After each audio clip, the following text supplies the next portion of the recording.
And this time, eto na dahil bumabaha po ng greetings with Mr. Alden Richards. Isa sa pinakamalapit at kaibigan ni Alden Richards ang bumati po sa kanya at kakaiba yung kanyang greeting. Sabi po ni RJ's IG, happy birthday sa taong nauuna pang mag-approach at yayaka pag nakita kanya at nagpapatunay kung paano maging mabuting tao. Happy birthday din.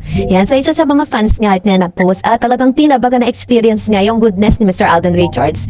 And of course, isa pa sa pinakamagandang regalo para sa kanya kung saan ang kanila pong movie ay kumita ng 1.7 billion sa kanila pong domestic and international gross, no? 1.7 billions, close to 2 billion na nga siya. So, may papalabas pa sa Pilipinas kasi parang hindi na siya umaere dahil binigyan daan ang ilan sa mga movie ng Metro Manila Film Festival na napapanood hanggang sa ngayon sa mga sinihan, ano? Kaya naman, congratulations, Mr. Alden and Ms. Catherine Bernardo. This time, eto na, dahil kalat na kalat sa social media, ang ilan sa mga parang unseen footages dito po sa kanilang movie na Hello Love Again. Kinatuwaan ng ilang mga netizen ang ilang mga video clips na inilabas po ng ABS-CBN. Ito po yung sinasabi ni Direk Cathy Garcia Sampana na parang may mga tinanggal silang mga scene, no, na parang hindi na kailangan. So, kung matatandaan po ninyo, if you really watch that movie, nakita natin na kinasal sila in the end. At meron pa ng tagpo doon na talagang sayang hindi nga ipinalabas. So, ito yun. Panoorin natin yung behind the scene. Istorya ko sa bola. Wala ko nang magpapalagay. Sa'yo wala. Nariyayo na! Nag-trending nga ang etong si Catherine at si Alden Richards maging si Tisoy sa sa senaryo na to na para bang atat na atat si Mr. Alden Richards to kiss Miss Catherine. So kaya po talagang tuwan-tuwa ang ilan sa mga Katden fans na lumabas ito. Pero alam niyo po ba na aside from those positive news, may mga negatibong naglalabasan pa rin na balita dahil si Alden Richards daw ay iniintrigang 1 bilyon lang ang ginastos para po sa ambag sa movie kay Catherine Bernardo. Birthday ni Alden Richards ngayong araw ng January 2 at sa ibang bansa niya isinelebrate ang kanyang 33 birthday with his family. Ayon sa mga fans ng aktor, kahapon lang sila lumipad for his yearly birthday vacation at nakapag-celebrate pa ng New Year sa bahay nila sa Santa Rosa, Laguna with his relatives and childhood friends. Hindi na napuntahan ni Alden ang GMA New Year countdown ng ilan din namang gino-host niya. Tama lang na iba naman ang maging frontliner ng New Year's countdown for 2024 nga. Si Roro Madrid ang naging frontliner. Tama rin na nagbakasyon muna si Alden dahil pagbalik niya, trabaho na naman ang haharapin nito at wala pang ina-announce sa GMA Network na bago niyang project at katatapos lang ng pulang araw. Magiging busy pa rin ang aktor sa Out of Order, co-produce and project nito ng kanyang Myrad Entertainment at Viva Films. Sa Netflix daw ang streaming nito this year. Of course, magiging busy rin si Alden bilang isang co-producer sa pelikong Death March na may international cast. Sa isang post ni Alden ang photo ng lead actor na si Scott Adkins. Nabanggit na thrilled to co-produce film that brings together talents from the Philippines, US, Europe, Australia, and Japan. Samantalang palaban naman ang mga fans si Alden sa ibang mga tagahanga ni Catherine Bernardo. Ito ay pagkatapos kumita ng 1 billion plus ang Hello Love Again at binabash ulit si Alden. Balik sila sa akusasyong ginamit ng daw di umano ni Alden si Catherine para sa sarili niya.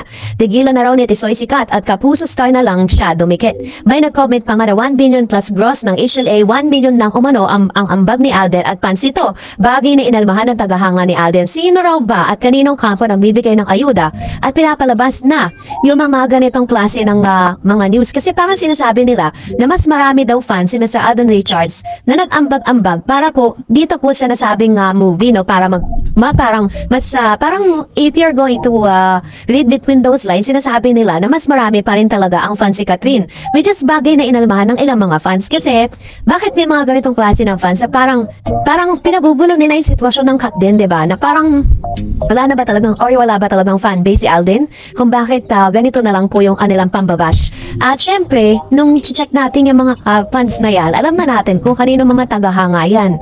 Dalawang tagahanga lang naman ang talagang dilulo yung isang fans po ni Alden at Maine, tapos yung fans naman ni Catherine at ni Daniel Padilla. So yun po yung mga parang pilit na sinisiraan yung bawat isa. Hindi nila alam, the more na ginagawa nila yan, mas marami po yung proyektong lumalapit sa dalawang ito. Sa mga opinion ko, no, kahit po sabihin na natin na 1 bilyon ang naiambag ng mga fans si Mr. Alden Richards sa movie nila na Hello Love Again, still 1 million is 1 million. Saan po nila pupulutin ng 1 milyon, diba? So, kasi yun ang pinagpapalagay ng ilang mga bashers ni Mr. Alden Richards na ilan sa mga, alam nyo na parang ayaw nila, tutol sila sa Katden.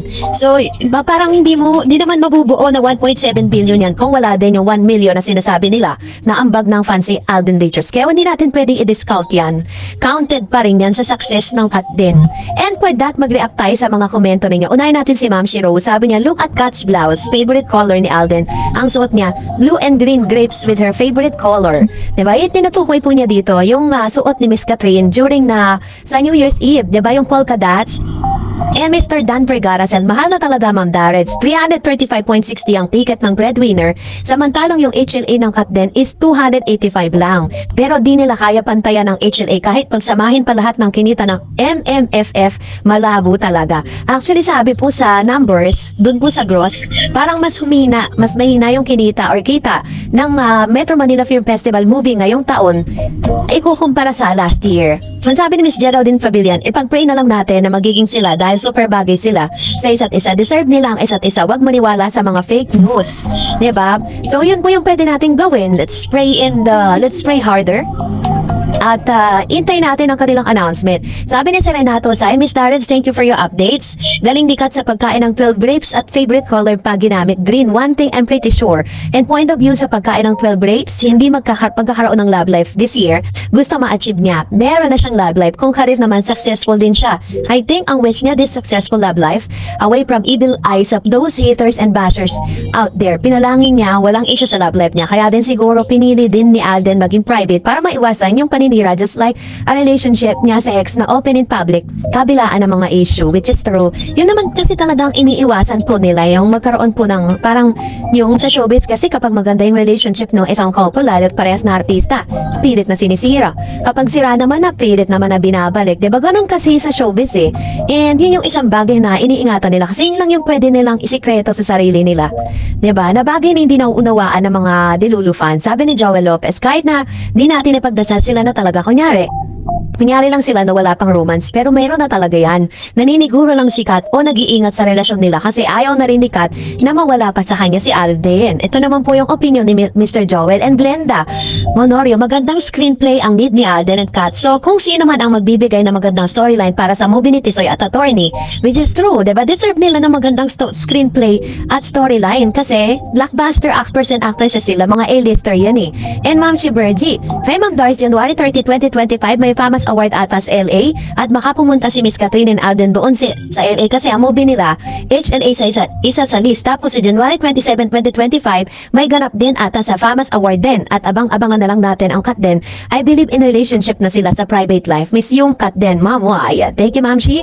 Virgie Pamposa, maganda po yung ano na to info na to. So mag-aantay tayo at ibibigay natin sa inyo yung pinakakabuuan ng updates na yan. Thank you Ma'am Shi Virgie.